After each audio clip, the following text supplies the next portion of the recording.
everyone. Good afternoon. Welcome to the CIPHI Ontario Seminar Series Student Edition. I am Marina Lee, and I am the moderator for today's webinar.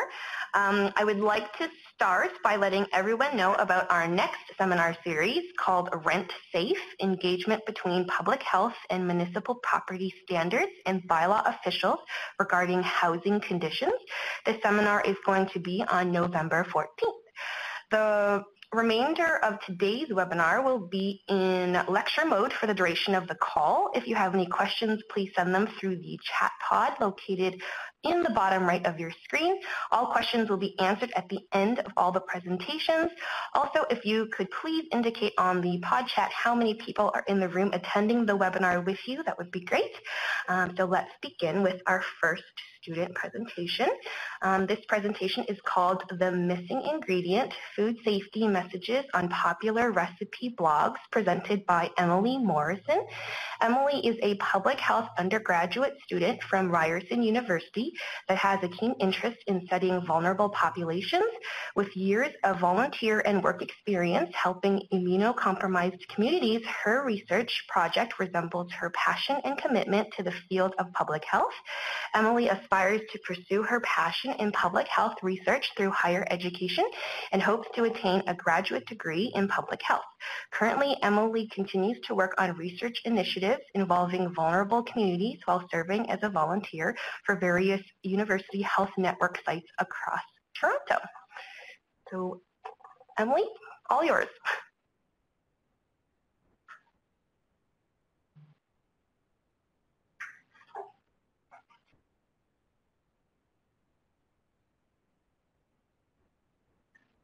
Hi, Emily, we can't hear you. I'm not sure if you're on mute.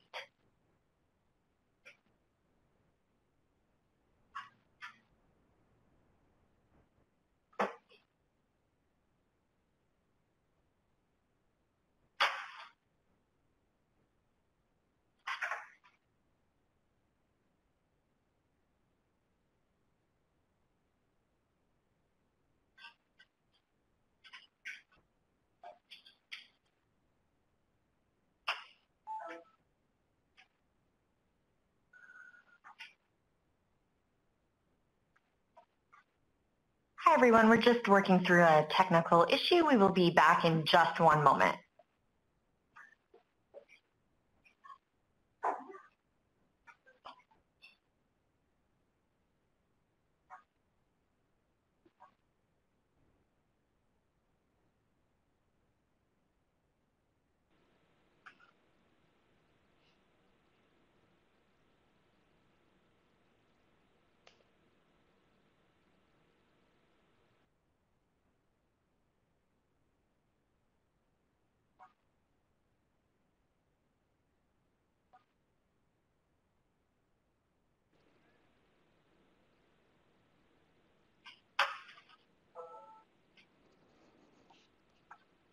Hi, Emily. Are you dialed in?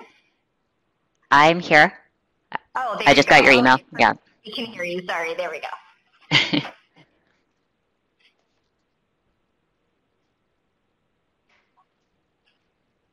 Over to you. You can start your presentation. Oh, I'm sorry. I missed that part. Okay.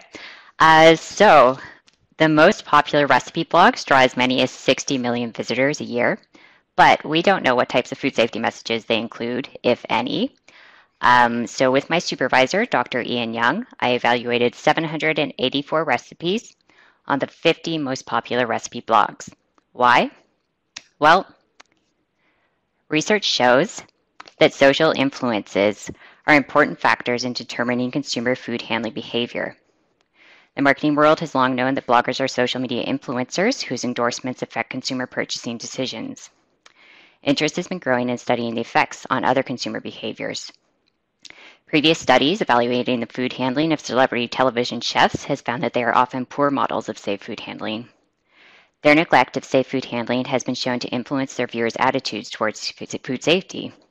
These chefs give the impression that good cooks don't use thermometers and that hand washing isn't important.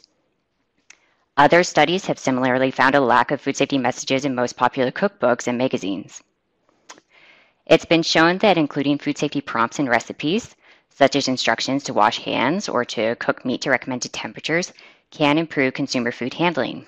So, with this in mind, the purpose of this study was to determine whether food safety messages on recipe blogs align with government recommendations.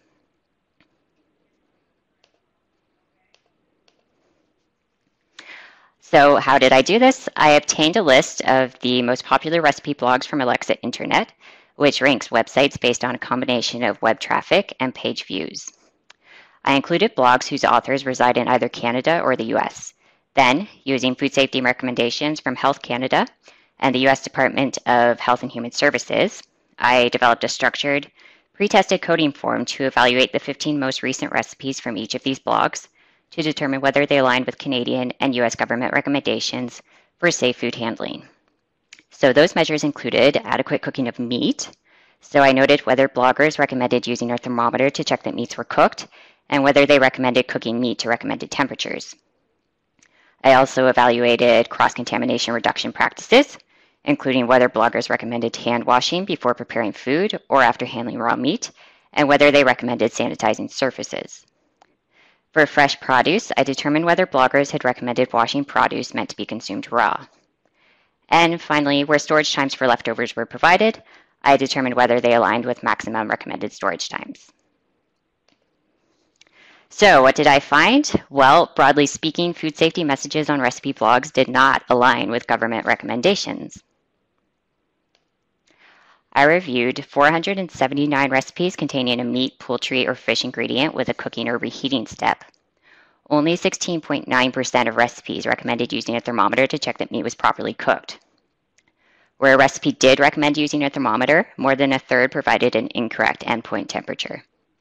I even saw some instances where bloggers specifically told readers not to use government-recommended cooking temperatures because it would make their meat taste better.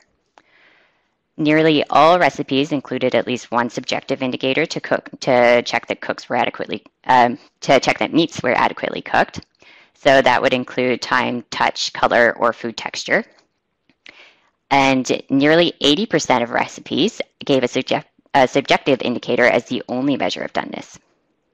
This is concerning when we know that cooking meat until it's no longer pink does not mean that pathogens have been destroyed.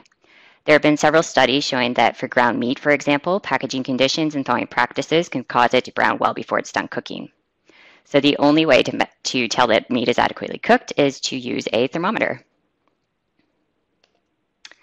By reviewing blogger bios, I was able to determine whether they were self-described amateur cooks or professional chefs. So you may think that professional chefs would be more likely to include correct food safety messages, but then you would be wrong. People are more likely to listen to social influencers who they perceive as credible. Yet what we saw here was that professional chefs were no more likely than amateurs to recommend using a thermometer. Something else that was interesting was that when comparing food categories, bloggers were more likely to recommend using a thermometer for some types of meat than for others. So, for example, they were more likely to recommend thermometer use for whole poultry than for any other food group. So I know that every year around Thanksgiving, my feed fills up with public health messages telling me how to properly cook my turkey to avoid poisoning all my friends and loved ones. So it seems like maybe at this point, at least, they got the message, so food safety win.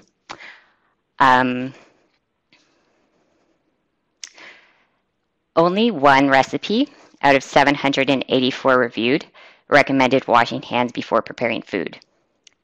And then one recipe recommended washing hands after handling raw meat, and one recipe recommended sanitizing surfaces and utensils to prevent cross-contamination.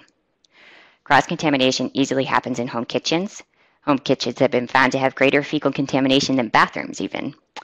So we all know that hand washing is such an easy thing that reduces the risk of foodborne illness. In surveys, the majority of Canadians and Americans both say that they always wash their hands before preparing food, but then observational studies in rural kitchens show that they lie. Many people don't actually wash their hands in practice, so it seems like we could all use a reminder. Very few recipes recommended washing fresh produce that was meant to be consumed raw, such as in a salad. We know that outbreaks in both Canada and the US related to contaminated fruits and vegetables are on the rise. In the US, in fact, as many as 1/5 of Salmonella and E. coli outbreaks have been attributed to fresh produce. So granted, washing produce is not going to get the same log reduction as cooking, but both US and Canadian governments still recommend that consumers wash all fresh produce under cool running water before consuming to reduce microbial loads. An interesting thing I observed was that in several salad recipes, bloggers instructed readers to wash and dry lettuce, but then said nothing about any of the other raw produce ingredients in the salad. So I have to wonder, why not just tell everyone to wash everything? I think it would be interesting to know whether there are differences in risk perception based on different fruit and vegetables. So just over half of recipes provided a correct storage time for leftovers, meaning that many bloggers were advising readers that food could be safely stored longer than recommended. So this is something that I think often gets missed by consumers. The majority report that they use either a smell test or they just keep eating their leftovers until it stops tasting good. So those are not good guidelines, obviously, especially where we know that many people aren't using a thermometer to check that food is adequately cooked. Pathogens in uncooked foods can then multiply in storage, so 4-day throwaway is no joke. Incidentally, there was one recipe on a very popular blog that said that turkey leftovers could be stored at room temperature for up to 4 days. I hope that was a typo. So why should we as public health inspectors care? Well, we can do something about it. On this list were bloggers from Toronto, St. Catharines, Niagara, Vancouver. These are people in our communities with platforms that reach the kind of audiences that many public health authorities dream of. These bloggers are many celebrities and social media influencers. More than 2/3 of millennial moms have purchased a food item after seeing it recommended by a food blogger. And 2/3 of millennials use their phone in the kitchen while they're cooking. So I know I do that. Food bloggers are right there in the kitchen with their readers, and they have their attention. We've seen that prompts in written recipes can improve food handling behavior. So it'd be interesting to see whether incorporating food safety messages on blogs would have the same effect. A small number of bloggers are already incorporating food safety messages, so let's encourage them to do more of that. I propose being aware of influencers in our community and reaching out to them. Start would be disseminating written recipe writing guides and tips for incorporating food safety messages. We can reach out and provide food safety information and educate them on the risks. And at the very least, I would say, tell them to stop trying to make cooking chicken in a dishwasher a thing.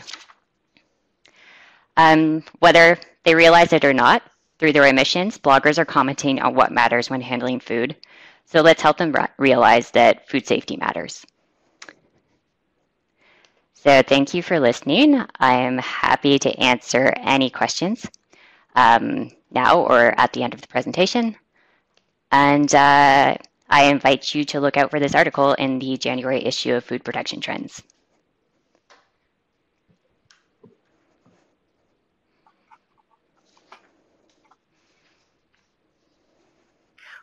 Thank you, Emily. Yes, we'll wait for the end of all the presentations before you can, before you get all the questions. Just give us a few moments while we set up our next presentation.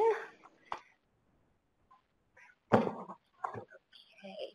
So for our next student presentation, it is called The Use of Infrared Thermometers to Predict Internal Temperature of Meat Products and Improve Food Safety and Compliance, presented by Chirag Rohit. Chirag is in the final semester of Ryerson University's Public Health Program. He is a medical school student, a graduate from India. His experience includes working with school children for health and nutrition assessments in India, vector-borne disease surveillance in Mississauga, Ontario for the Peel Public Health Unit, and medical clerkships at Dalhousie University, Nova Scotia, and Western University, London.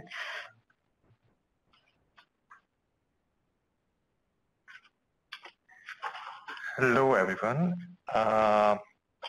So the research was, this is the scientific name, is comparing infrared and probe thermometer to measure the hot holding temperature of food in a retail setting. The research was done as a part of my undergraduate degree in public health at Ryerson University.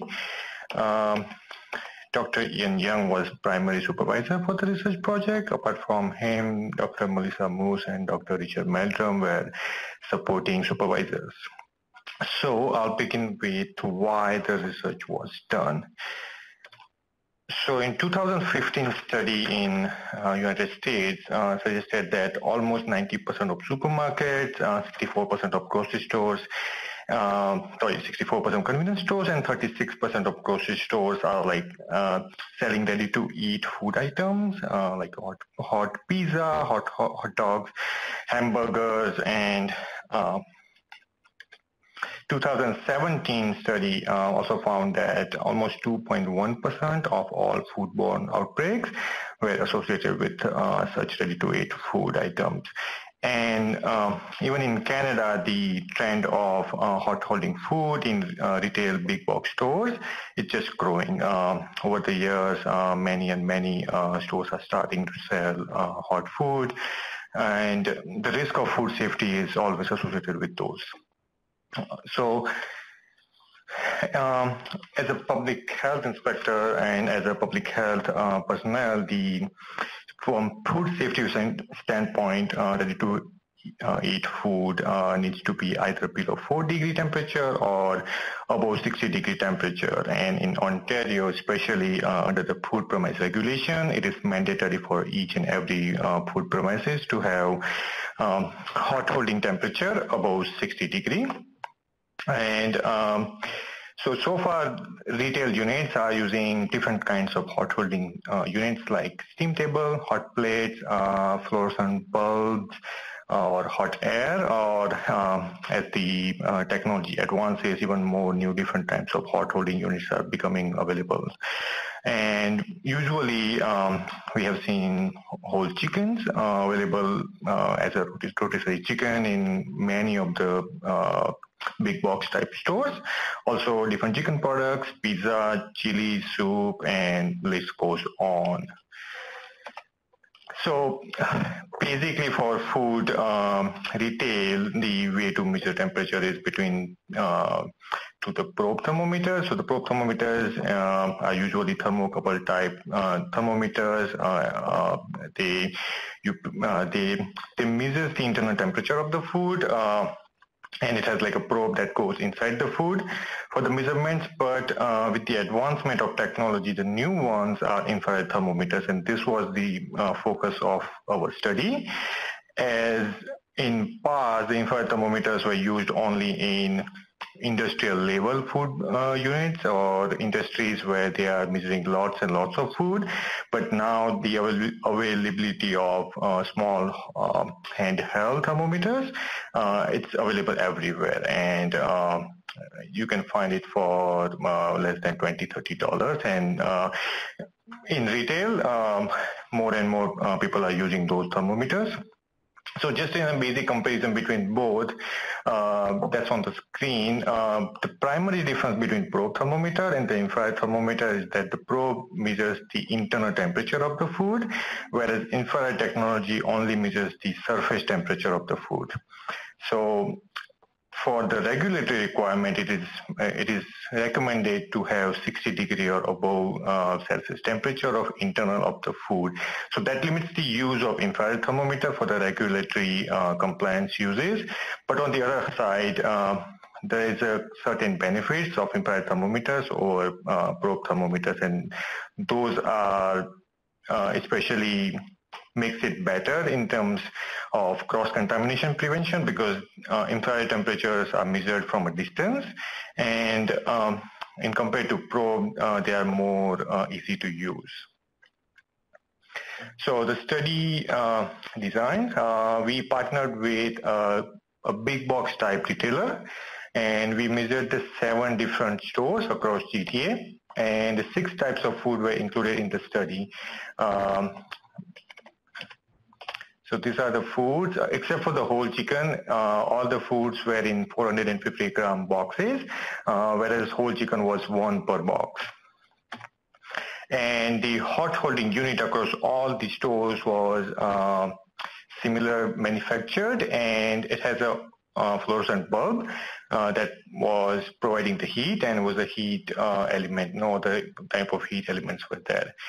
In terms of standardization of food, all the foods were made from the same recipe. They were cooked to the same internal temperatures. They were packed in similar kind of boxes and stored, displayed, and sold in a similar fashion. So we conducted 6 visits from mid-February to mid-March, and for each visit we took one of random representing sample and took 2 probe thermometer temperatures and 2 infrared thermometers temperatures. And the thermometer we used was same as used by the retailer. It was a multifunctional thermometer which had infrared function and a probe function built into it. It had FID function, but we didn't include that in our study. And these are the variables we calculated, which I would talk about when more into the results part. So from the statistical analysis, this was the findings we had.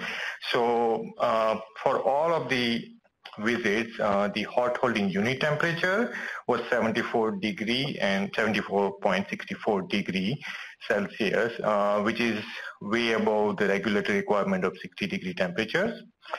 In terms of number of food boxes within the one single hot holding unit was around 22.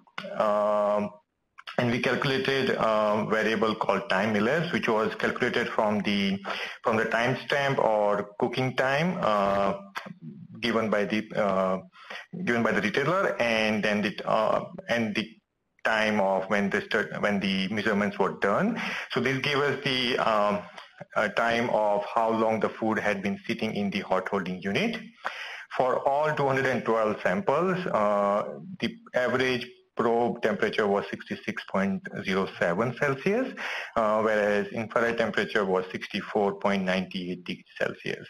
And the average difference between both temperature across all the samples was 1.10 degrees Celsius. So what does this results mean? To evaluate, we conducted a Pearson correlation for the temperatures, and we found that for 212 samples, we found the Pearson coefficient value of 0.70. So what it means? It means that the internal temperature measured by the probe and the infrared temperature measured by the infrared thermometer is 70% correlated with each other. So this was considered a really strong correlation for the temperature, and we use this data to develop a predictive model, and we use multivariable regression method to develop the predictive model.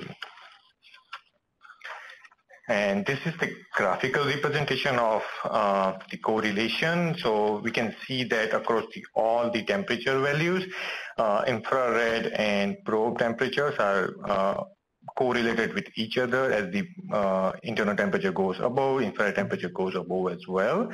At the extreme of the temperature, the difference is very high, whereas near the 60 degree temperature level, the difference is much low.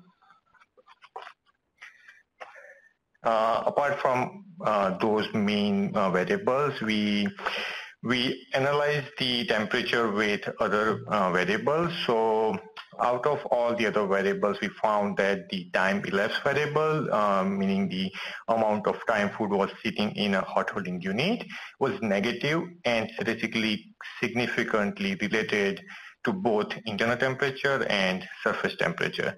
So the meaning is, or the conclusion we can develop from this is that even though the hot holding unit was set as above 70 degree temperature, longer the food stays inside the hot holding unit, it cools down. The temperature is going down. And apart from that, we did not find that the amount of food sitting in the hot holding unit made any difference. The only other difference we found was that the infrared temperature was statistically related to the hot holding unit temperature, which can be explained that the hot holding unit had fluorescent bulb that was overhead, and it was heating the surface first before even reaching inside, and the statistical significance is understandable in that regard. This is a long table, but these are the values of temperature of infrared temperatures and probe temperatures we found from the predictive model. I'm gonna go to the next slide. So this is what we understood from the regression model or the predictive model, that we can predict with 90% confidence that if the infrared temperature is above a certain limit, the probe temperature or the internal temperature will be above 60 degrees Celsius limit. We took 60 degrees Celsius limit as it is required by the regulatory requirements. So for the whole chicken, we found that for 52 degree Celsius or above temperature, the internal temperature was above 60 degree for sure, and for chicken strip was 62 degree, for chicken wings and chicken pieces was 60 degree, whereas for potato veggies was 58 degrees Celsius temperature that can predict the internal temperature above 60 degree. So what were the limitations of our study? The biggest limitation was that we were limited by the amount or type of food available from the retailer. So the retailer did not have any sort of liquid food or other kind of meat. And we understand that the study or the predictive relation between internal temperature and the infrared temperature can changes depending on the type of the food. Also the type of hot holding unit, we were limited by just one type of hot holding unit available to us. And even though we were able to collect almost 212 samples, we understand that larger studies with larger sample size may give us more or better understanding of predictive relation between two temperatures. So the takeaway points from the study, we could say that we found that the hot holding unit temperature that is negatively related with the internal temperature and the infrared temperature, meaning that the food sitting in hot holding unit is still getting cold despite the unit is providing heat. So that suggests that for the regulatory compliance or even the food safety standpoint, operators need to measure their hot holding food temperatures at a regular interval, and that goes along with the US FDA recommendation that food in hot holding unit should be checked at least every 2 hourly for the internal temperature, just to be sure that the food is not reaching the dangerous temperature zones. In terms of public health inspectors or regulatory agencies, we suggest that they should allow and support the use of infrared temperatures or the infrared thermometers, keeping in mind that the relation of the predictive model changes with the type of food and type of hot holding unit. So they should be working with food premise operators to make sure that they understand the predictive relation and the change of model. Along with that, in terms of food operators or industries, we recommend that they should do their own assessment depending on what sort of food they are using and what sort of hot holding unit they are using, and develop their own predictive modeling if they want to use the infrared thermometers, and the study can provide them a reference point, or the study design can help them develop such own standards. And for the researchers and academics, there are limitations to this study which can be addressed with the future results, and this study is an initial pilot study which can definitely develop further on. Thank you. And we can do the questions at the end. Yes.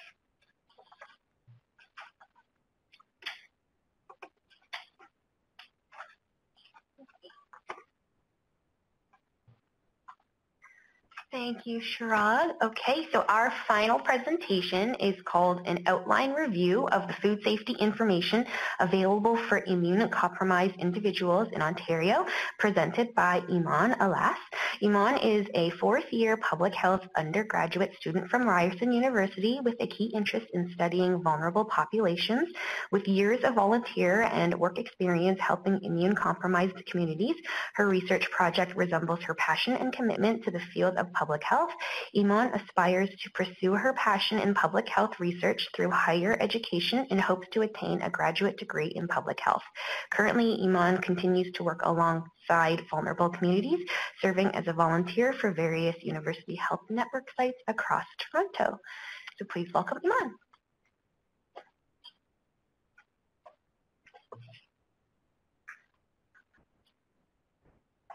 Hello.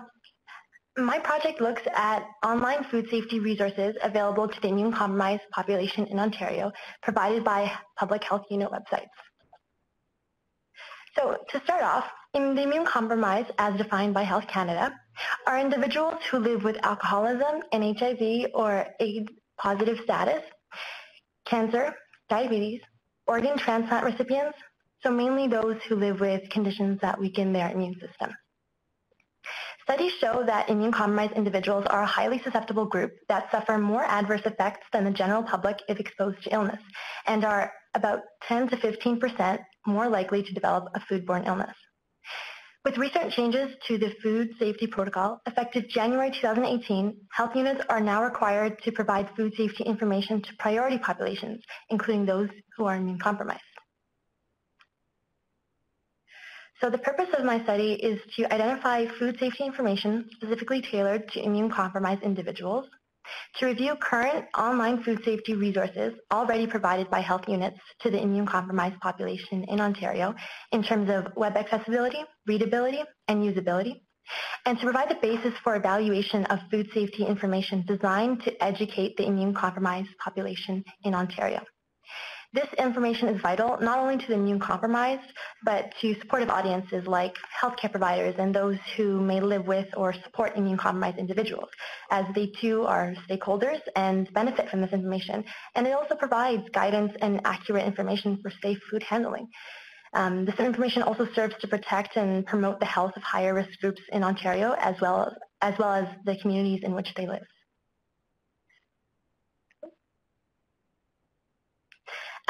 So after acquiring a list of Ontario's 36 health unit websites, the online searches of Ontario's health units took place from January 2018 to February 2018.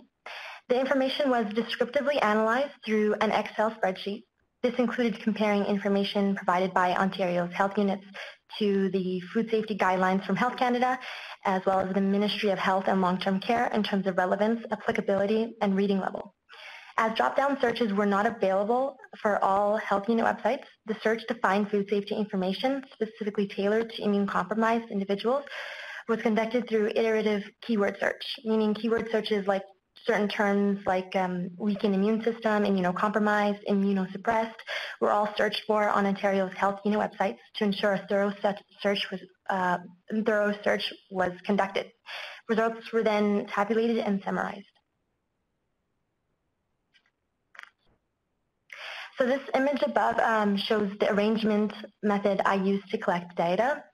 Among the criteria were the different languages, availability of general food safety information, and ease of web page navigability. Health unit websites were also examined for the amount of food safety information provided to the general population.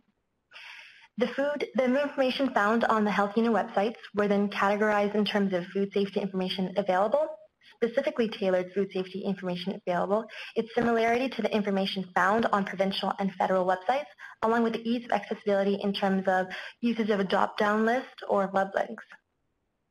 A column assessing reading level was included alongside the food safety information column to determine the ease of comprehension of information on health unit websites.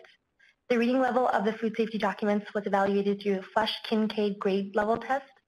The Excel spreadsheet assisted in evaluating the level of information available to the immune-compromised population while assessing other pertinent information like language and literacy level to determine if information provided to Ontarians can be utilized by most of the public. So currently, the resources available are one of them, the main documents available for the immune-compromised population is the Safe Food Handling document created by Health Canada, and this is the cover of the document. And it is available online and in print form, both in English and in French. This document includes valuable information like physiological challenges and symptoms immune-compromised individuals face due to foodborne illness, like stomach cramps, fever, chills, nausea, as well as safer food alternatives to foods to avoid. And both Health Canada and the Ministry of Health and Long-Term Care have guidelines for immune-compromised individuals, which include certain foods to avoid, like raw seafood, unpasteurized food juices, certain ready-to-eat foods, along with their safer alternative to such foods. So the table above is a snapshot of the information provided by Health Canada's food safety document directed to the immune-compromised population. Overall, there was a lot of overlap in terms of the type of information disseminated to the public by Health Canada and the Ministry of Health and Long-Term Care, like key foods to avoid and their safe food alternatives. However, there was a slight difference in terms of terminology used to describe the population. So instead of immune-compromised, terms like immunosuppressed, weakened immune system were used. This table shows the breakdown of the amount of Ontario health units providing specifically tailored food safety information to the immune-compromised population. So 29 out of the 36 health units did not provide food safety information specifically tailored to the immune-compromised on their websites, while only 7 of the 36 provided specifically tailored food safety information. Of those 7, 1 provided original information, whereas the rest of the 6 provided links to Health Canada's guideline on food safety handling for immune-compromised individuals. This means that over 80% of health units did not provide food safety information specifically tailored to the immune-compromised individuals. So one assumption I had at the start of my study was assuming that health units with larger population sizes may have information regarding food safety for the immune-compromised, just because generally the bigger the population you have, the more chances you may have of having a larger immune-compromised population within your health unit. However, that was proven to be false. Population size was not a determining factor on whether or not they had tailored food safety information for the immune-compromised. In terms of web page navigability, I found that in 32 out of the 36 health unit websites, searches often required the use of 3 or more keyword searches to find relevant links. As a result, it was difficult to find food safety information specifically tailored to immune-compromised populations. Therefore, health units should be redesigned. Health unit websites should be redesigned so that important topics like food safety are on the home webpage with embedded links to be accessed within 2 or 3 web page clicks, as health researchers recommend that health information should be displayed on home pages and should be found in less than 2.7 web page clicks.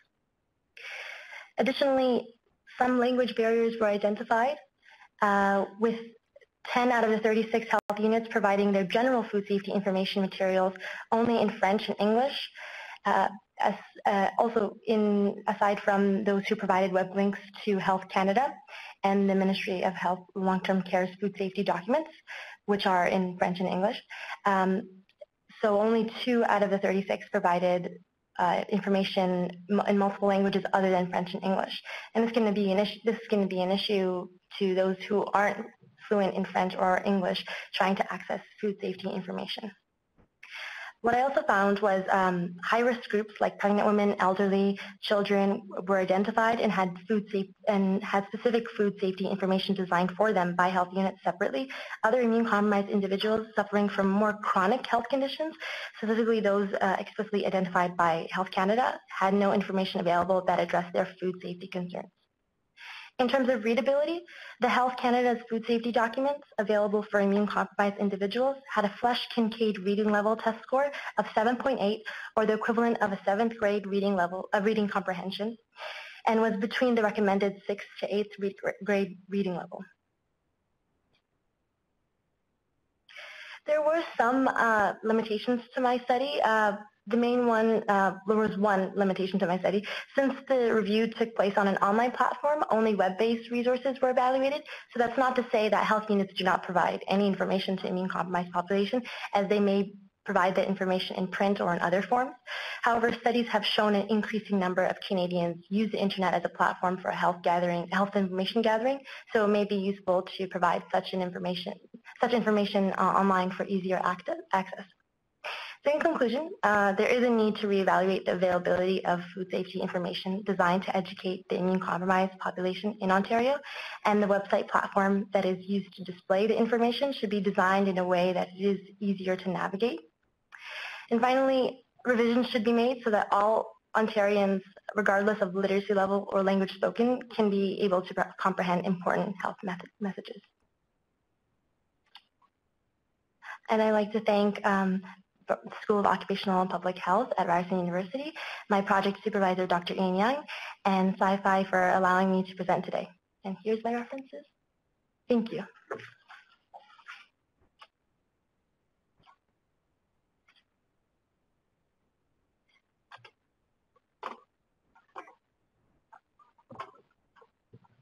Thank you, Iman. So now we'll open up the floor to any questions.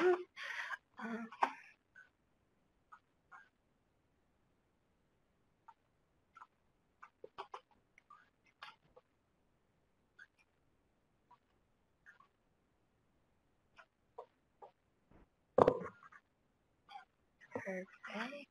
Okay, we have one for Emily. What statistical analysis did you use to determine the 3 statements with p-values?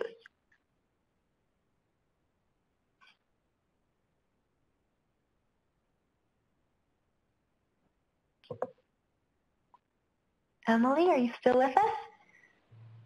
Just connecting my mic. So I used a t-test and followed by Tukey's HSD for post-hoc comparisons.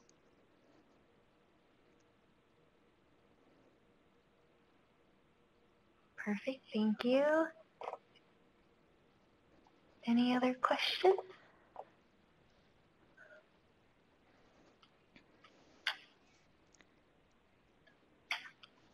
All right. I have a question for Emily. Did you see any differences in food safety requirements between American and Canadian food blogs?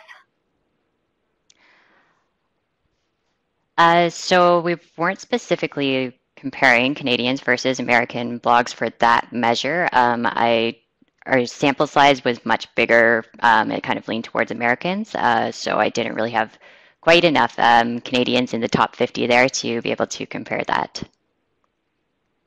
Okay, perfect. And there's another one for Emily. Yes. What criteria did you use when selecting recipes to assess in your research? Right, so for meat recipes, they needed to include either a meat, poultry, or fish ingredient that include a cooking or reheating step. And then for fresh produce recipes, they needed to include fresh produce that was meant to be consumed raw. Perfect, thank you. Another question we have for Chirag. Based on your research, what type of thermometer do you have an opinion on what you think should be used in the field for PHIs?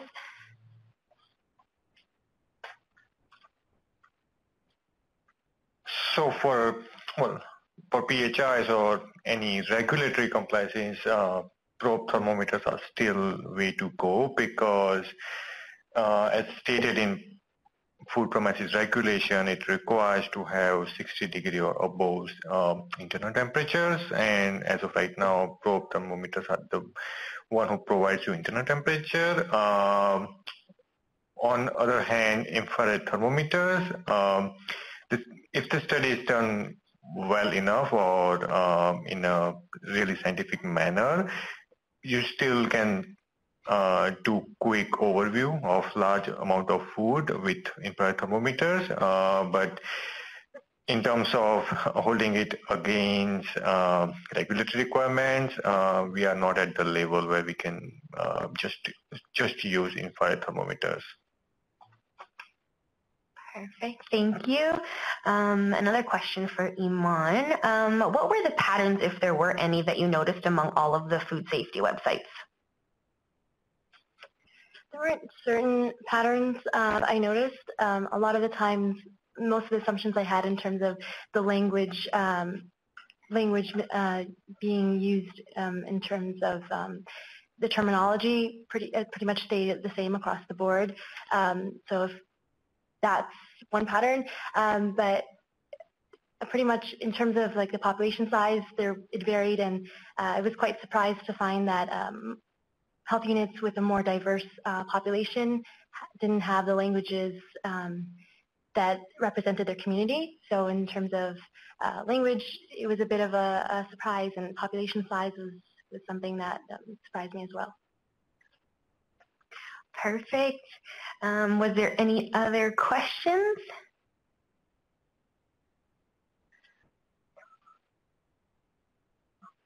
There's a question for Iman. Could you repeat what tool you use to assess reading level of food safety information and why that tool in particular? So I use the Flesch Kincaid reading level test, and it can be found on Microsoft Word. And I discussed that with my project supervisor, Dr. Ian Young.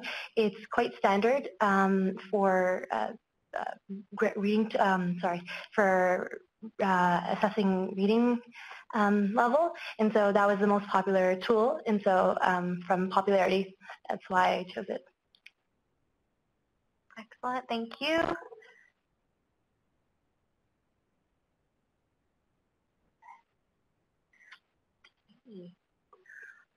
Okay. Excellent. So I would like to thank everyone present here, everyone in the webinar who joined us today for the Sci-Fi seminar series. It is great to have such participation online. I would like to thank our speakers, Emily, Chirag, and Iman for presenting. I also ask that you reflect on how the information provided in this session can be used in your current work setting. Also, please ensure to complete the evaluation from this session. We would love to know what topic areas everyone would like to see presented during future webinars, and any feedback is welcome. Also, just a reminder that this webinar will be posted on our YouTube channel if you would like to review the presentation or inform colleagues who were not able to attend today. I look forward to our next webinar, which is set to take place on November 14th. Thank you, everyone. Have a great day.